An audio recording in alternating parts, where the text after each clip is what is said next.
Hello, everyone. Welcome to MLAS 500, Reinforcement Learning for Autonomous Systems.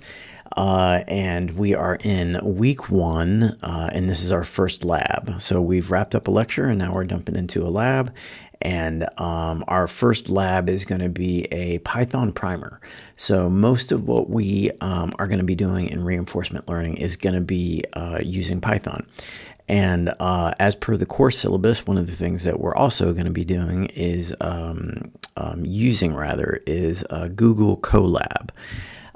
So let's go ahead and jump right into it, and we'll just start to get, one of the big takeaways from today's lesson is to get a feel for, it's a Python refresher. You've taken computing principles, you've probably taken programming too, and jumping into another machine learning course, whether it's supervised or unsupervised, and you've been exposed to a bit of Python at this point, but let's do a quick refresher just to kind of get ourselves back in the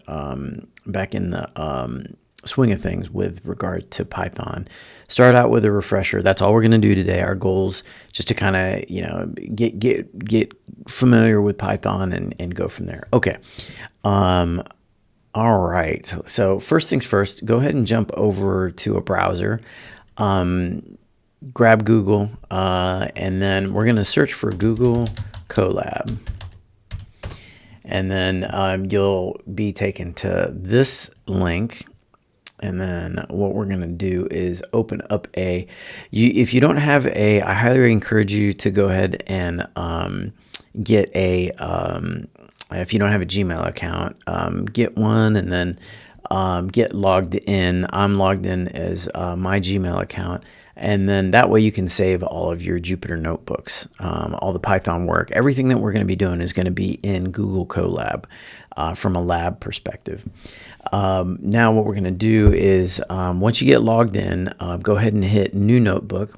And we're going to create a new notebook. And then we'll run through the IDE, the Interactive Development Environment, that is Google Colab.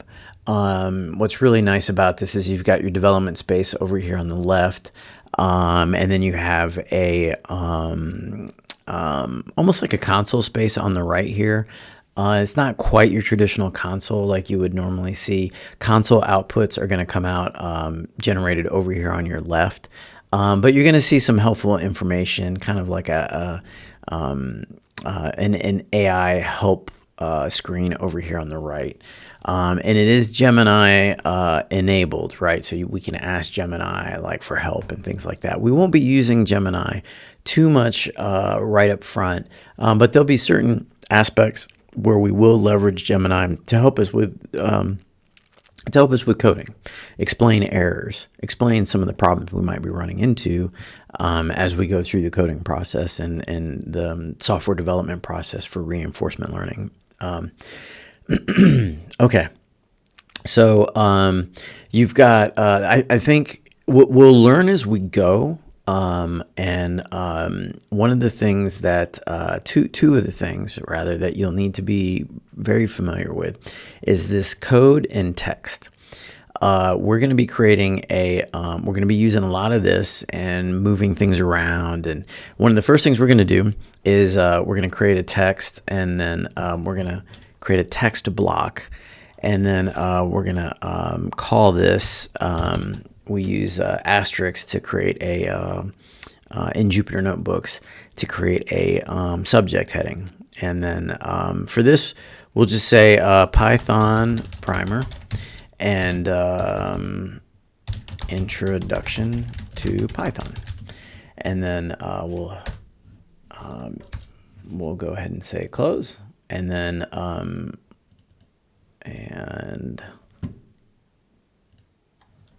okay, and oh right, actually we don't have to do that here. Because it automatically. One of the nice things about Google Colab is you don't actually need to do the double asterisks to do that. It's already set if we do a bold, so that creates a bold. So if we do a bold, it actually automatically creates that in. You can see it over here on the right. So we're good to go there. So now we can say close, and then we've got a nice little bolded subject line. So now we can move that up to the top. You have you can move around. You can move between either a code block or a text block. And so that's what I just did. It was down here below. This is a code block here, and this is a text block, and I'm moving the text block up to be above the code block. Okay, now that we have a Python primer, introduction to Python text block, and that gives us a nice little break point for this first lesson. So first thing we're going to do is we're going to use the print command. We're going to say print, and then we're going to say Python primer, welcome to Python, and then and we'll go ahead and run that, and then we should get an output on the bottom here. It should be straightforward. It's going to think about it, and then it'll give you some information over here. So it gave us a return. It's just a print string. That's all we did. Now, but I want you to notice what happened over here on the right. So we actually, while it was doing this, it was spinning up a virtual machine for us. It's the Google Compute Engine. And it gives us 12 gigs of RAM. It's essentially a small little space to work with. And we have roughly 120 some gigs of disk space to work with. Plenty for what our project needs are going to be for most of what we're going to do. So let's, but I do want you to be paying attention to this, because this is going to be something for our runtime environment, that will come into something that we have to monitor as we're developing more complicated code. Okay. Okay, let's expand on this now. Let's go and create this. This is called this is just a print command, and then I'm going to do another one, but I'm going to pass it what's called a string literal, which is a triple quote, and then I'm going to say welcome to Python, and then I'm going to say Python is a programming language widely used in, and then I'm going to say artificial intelligence, machine learning, data science, robotics, autonomous systems.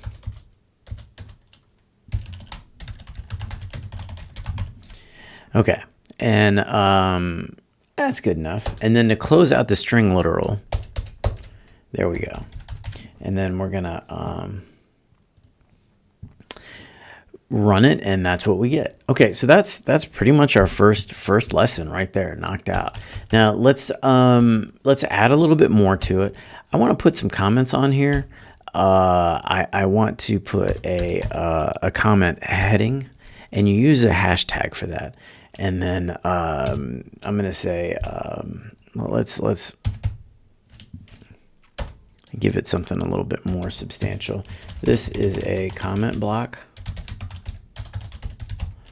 And Python doesn't have a traditional comment block like other languages. You have to use, it just has a single line comment structure. A couple things to keep in mind for Python is it's a language also that is governed by indentations. So indenting makes is important. It will make or break code in Python.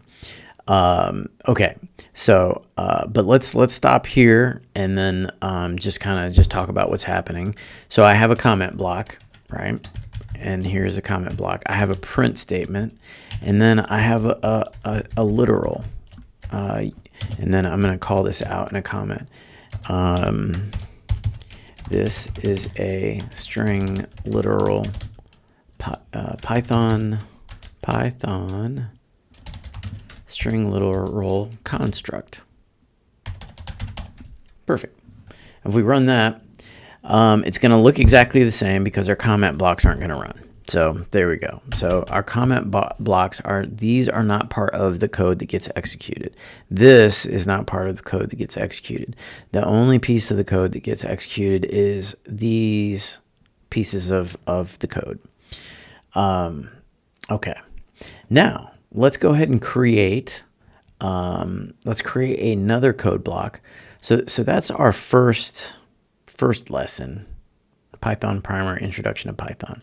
Let's go to our second, kind of think of this as our zero lesson, like our origin lesson. There you go, origin lesson. I like that. So let's create another text block, and then we're going to move it down. So if you didn't see me there, I'm going to move it back up. When I create a text block, I use this move cell down. So then that gives us another, and then I double click it to edit, and then we're gonna go like 1.0. Let's creating our first Python. Let's say first real Python program. Because this really isn't a program up here. We're just using a print command to take some strings and then print the strings back to the console. That's pretty much it. It's nothing fancy going on. Now we're going to bold it again, and then we're going to go up here and do, we're going to add a code block, and then that creates it exactly where we need to, which is perfect. And let's do something where we do the hello world. Like let's do a hello world, but let's make hello world a little bit more representative. So there's a lot of different ways. There's infinite ways to make a hello world program. But what we're going to do is we'll do it in two styles. We're going to do the first one where we do a print hello world. We're not going to save this. I just want you to see it. And then that's pretty much it. And I think we'll just run that. We get a hello world, we get a return. And again, this isn't we're not extending, we're doing essentially the same thing we did in the first, in our first lesson, our origin lesson. So now, but let's make this like an actual program, right? So let's create what's called a variable. And then we're going to say, we'll call this string A. And then we're going to call this hello world. And you see how what's really neat about this is the AI actually came in and started to fill it in for us. Huge time saver. But I missed my opportunity for it to come in world. And then, so then now it disappeared. Now, to access there we go. To access this, if I just do this, nothing's going to happen here. I'm not going to get anything. Nothing happens. Now, the string, to get this string to pop up, I created a variable called string A, right? So this is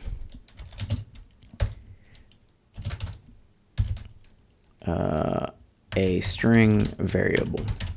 There we go. And then and we are reading in hello world string. Okay. Now, and we're reading that into the string variable called string underscore A. Now to print it, we simply call the variable string A. And then we'll put another code comment here, and it says print the variable string A. And then now let's run this, and we should get a hello. There we go. We get a hello world like instantaneously. And over here, we're still looking at 1 gig of RAM, 20 gig of disk space, so we're all still good there. Okay. Now that's pretty much that's a fairly, I mean, it's not a robust program, but that's a program, right? We're taking data, reading it into a variable.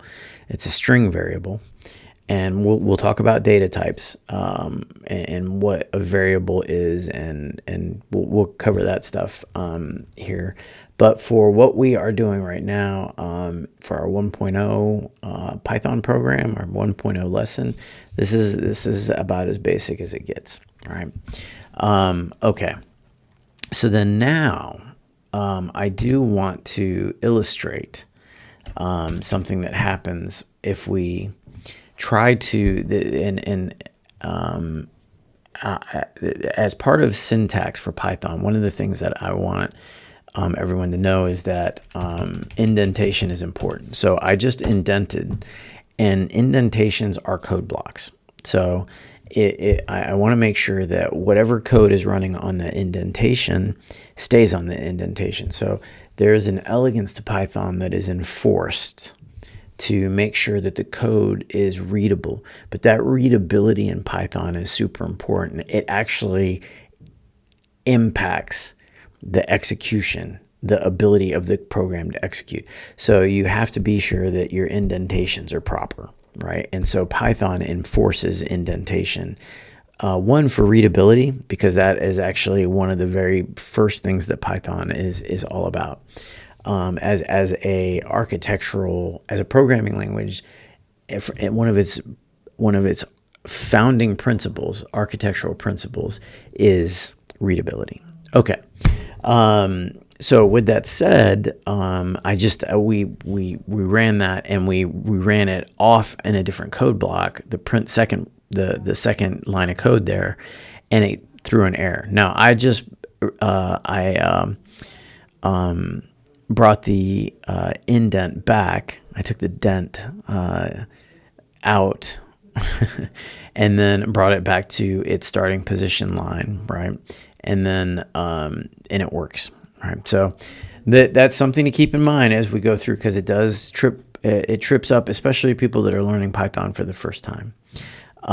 Okay, so I think we've done enough here. Now we're going to go to 2.0. Let's talk about, we talked about a string variable, but let's talk about more variables. Like, what other variables are there? So let's do another text block, and then we'll do 2.0, and then we're going to call this variables. And we'll bold it, and then we're going to create a code block under that.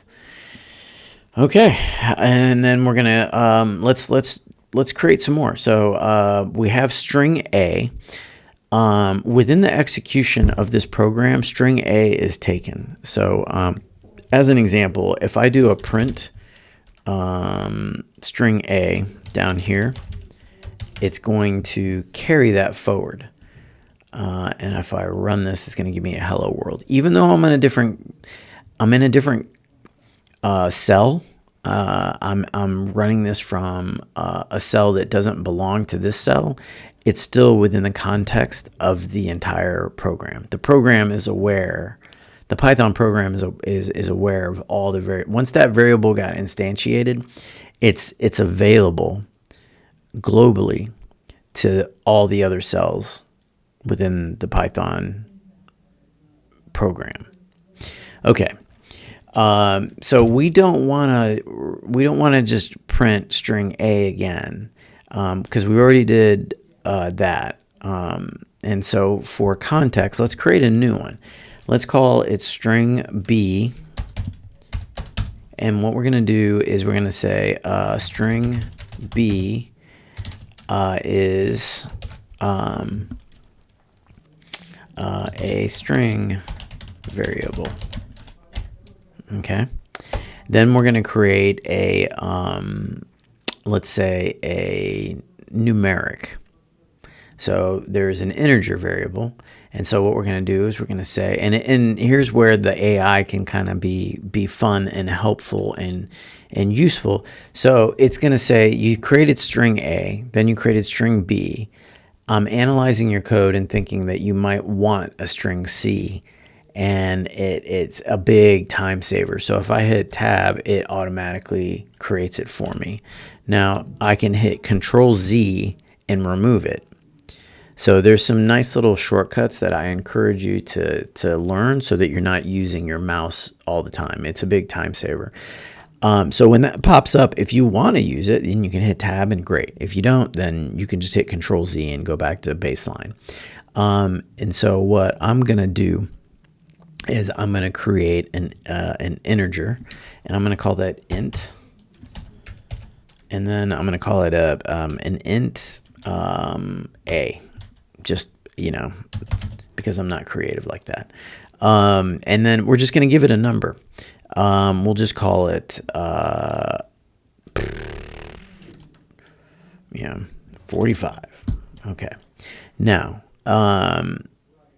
I can now access that as an integer, and to distinguish these, let's put a code comment. Okay. This is an integer variable. And then this is a string. Oops, sorry. This is a string variable. There we go. Now, if I run this, I'm going to get string B, a string variable, but I'm not going to get the integer because I didn't call it. I didn't bring it into the print statement. Now, what I can do is I can concatenate. I use what's called a plus sign. And this is called an overloaded operator. The plus sign serves as an arithmetic function, but it also serves as what's called a concatenation function. So, and that's essentially we call an overloaded operator. So now string B plus int A, and then I'm going to run that, and then I'm going to get an error. And there's a reason why I'm going to get this error, is because I can only concatenate string, not int, to a string. In other words, I can take string and concatenate string to string in a print statement. So to fix that, in other words, we need to make them both strings to print them. So what I can do is I can use what's called a conversion function, and then I rerun that, and then I have a string variable 45. Not particularly useful, but it works, right? So if we want to clean this up, we can concatenate. Now that it's all string, we can concatenate those, and we can put something as a separator. We can put a comma. We can comma separate or comma delimit the variables. So we can put a string variable comma 45. And this is important because comma delimited or CSV files or comma separated, comma delimited files are very, very common in data science and in machine learning. Like when you ingest large volumes of data, they'll usually come in multiple formats though. But one of the very big formats that you'll see is if you're doing any type of custom work or prototyping work, or database to database work, or you're doing some variance analysis, covariance, or core plots, or anything like that. Again, we'll get down to that later on.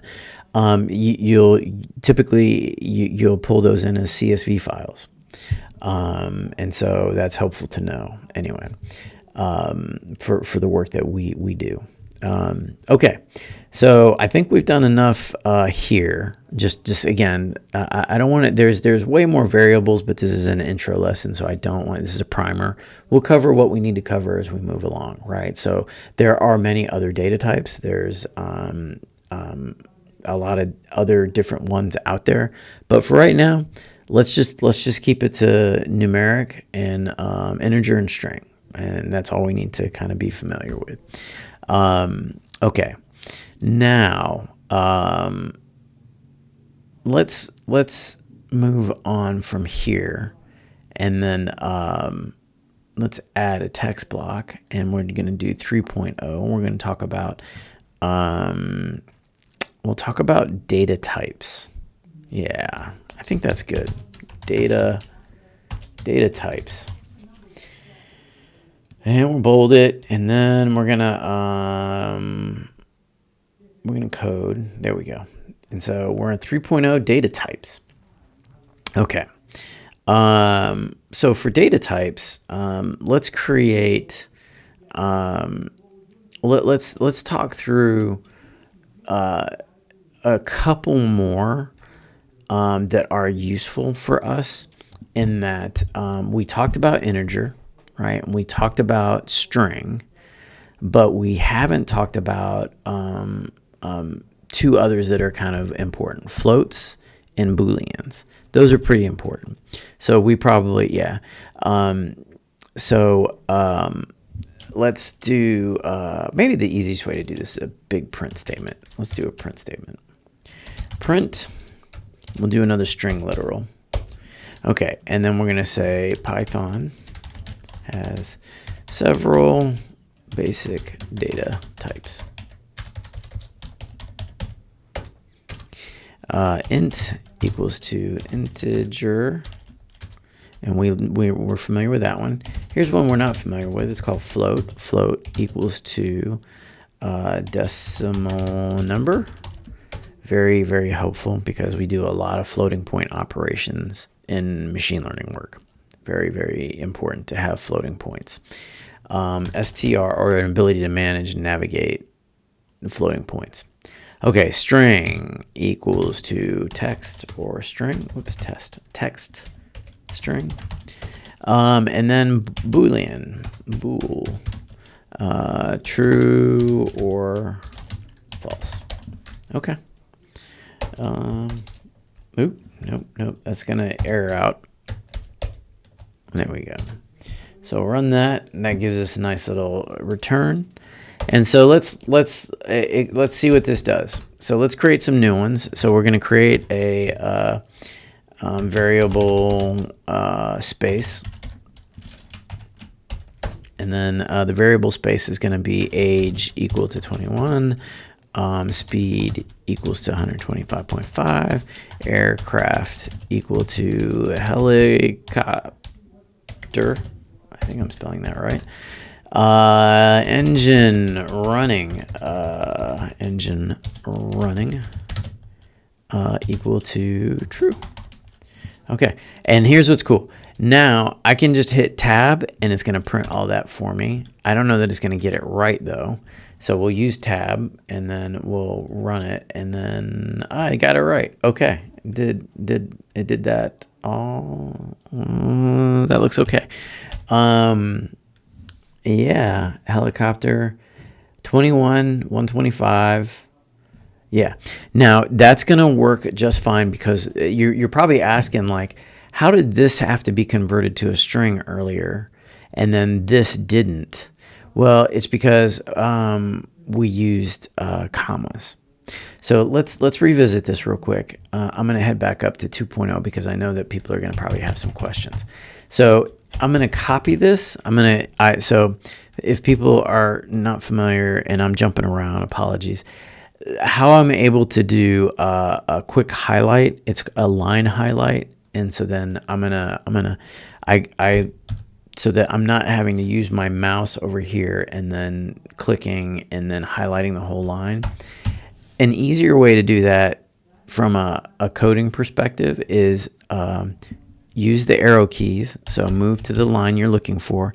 I like to do end, hit the end button, then hit shift home, and that highlights the whole line. Then I do Control C, then I go end, enter, Control V, and then I paste the whole line in.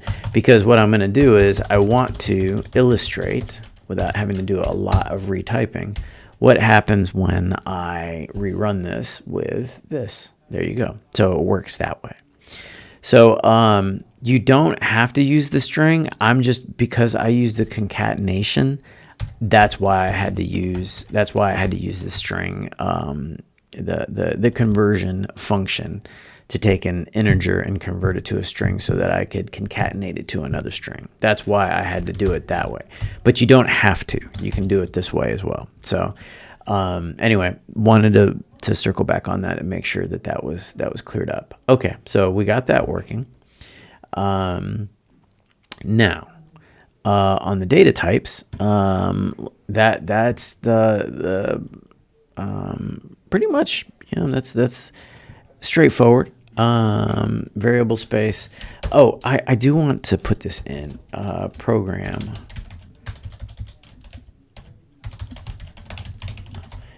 We don't have to call it that. I'm just kind of doing that. I mean, and we don't always use this when we're programming, but typically as we get further on down, you'll have a place for your libraries, your imports. So you'll have your library space, and that's your code segment within your code. That is an area that you can point to where that's where all the upfront predefined, or I should say, libraries that you need to use and import into Python to do your work. Then you'll have a variable space, and then typically you have a program space. It's typically like that kind of flow from a style perspective. You don't have to always follow that. Sometimes you can't follow that. Sometimes, well, it's not necessarily you can't. Sometimes you don't want to follow that. There's always exceptions, but for the most part, you're going to have 3 spaces within your code. Again, you're going to have a library space, a variable space, and a program space.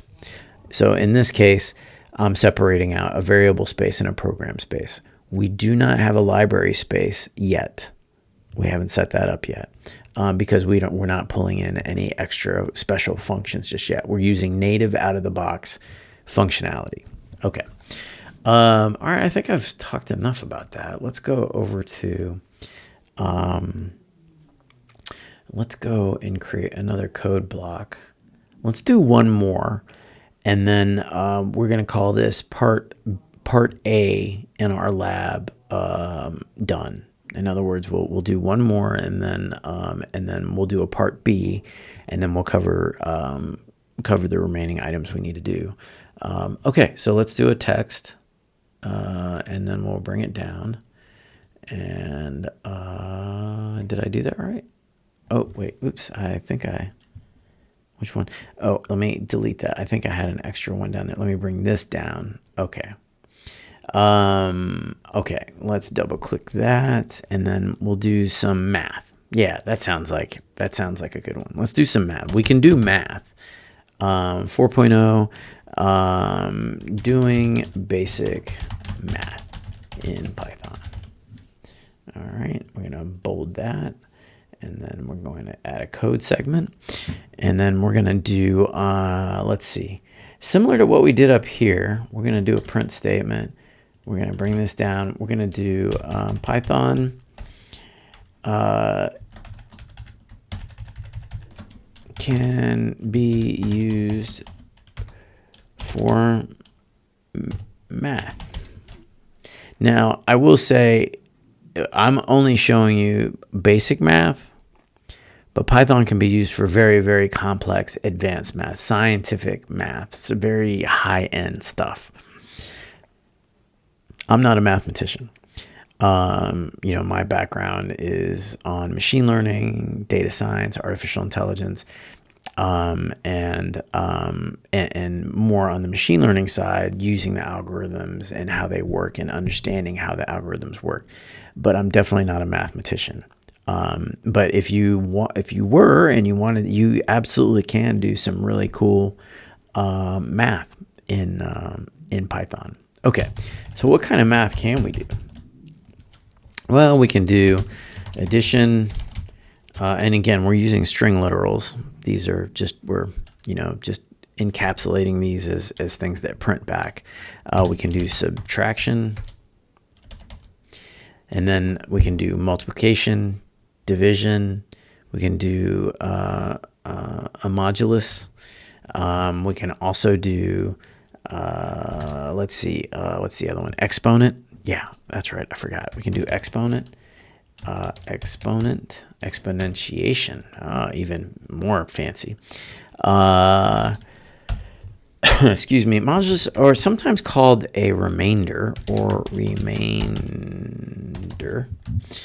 I think that's the big ones. Well, that's all I wanted. Yeah, let's just print that off and see what happens. So that's all good. Worked just fine. That's the big stuff. Here, let's have some fun with this. Let's do some math. So if we create, well, let's make sure we're not reusing anything. So our variable space is going to be all over the place because of the way we're building. So we're building this as we go, which isn't typically a good for operationalization of code. This isn't usually a good way to do it, but for lessons, it's great. So that's what we're going with right now. Okay. Let's do, because we're doing math, we needed some integers. So let's create two integers. Let's create int. We already used int a earlier. So let's use int b. Int b equals to, int b equals to 10. And then let's do int c equals to, I don't know. See, I like what it's doing there. It's already adding a bunch of stuff in here for us to go through the different. So yeah, let's say 5. Let's tab through that. There, save me a ton of time. And then, so then let's put some code in here. Some comment blocks. Let's see what it does. I don't know that it's going to be smart enough to add the comment blocks into the line after the fact. But this is addition, right? And then this is subtraction.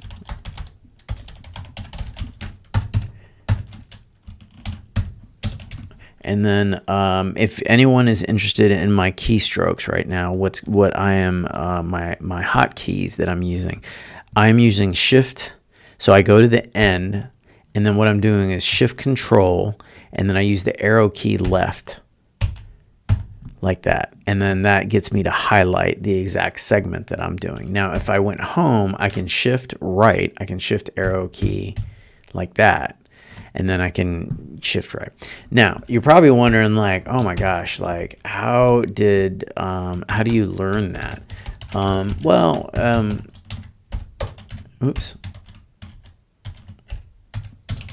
I grew up in AS400 land, and this is back in the 90s, where everything was done on a green screen. And then I also grew up in a Unix environment where everything was done in Pico or Emacs or Vi editors. Vi is the big one back then. It's still used quite a bit today, even. But everything was done in a shell. You did everything in a command shell, or you did everything inside of a basic editor, right? Which was a basic text editor on a command line, right? A command line editor. And everything had to be done. So you learn keyboard shortcuts pretty quickly. In a Unix environment, they're even more weird. But you keep a couple of those as you get going and pick up more experience. Anyway, so that's how I learned it. Just years of coding. Okay, and this one is a division. Okay, let's run this. See what we get.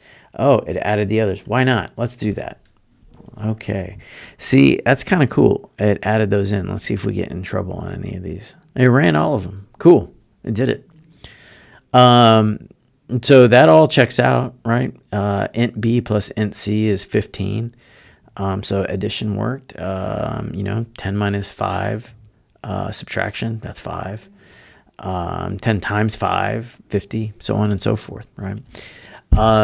So you can do a lot of different iterations of, there's so many different, there's, when we get into this more and more, the algorithms do more advanced math. There's, and especially for reinforcement learning and the statistics and things that we will be bringing in a lot of different libraries and math libraries to help us with some of the more advanced heavy lifting that we need to do, and not have to do it all on a paper and pen, or paper and pencil rather. Okay, that is all I have for us, and for our, because we're running right at almost a 40-minute mark. So this is a good spot for us to pause and take a break. And this will be lab one part A, and then we'll do a lab one part B, and that'll essentially wrap up this week's work. The lecture from earlier, which has been posted, as well as these two labs that are also posted. Of course they are. I'm recording them. But I'm going to go ahead and pause here, let everyone take a break, and stretch your legs, and then come back when you're ready, and we'll pick up on Lab 1 Part B when you get back.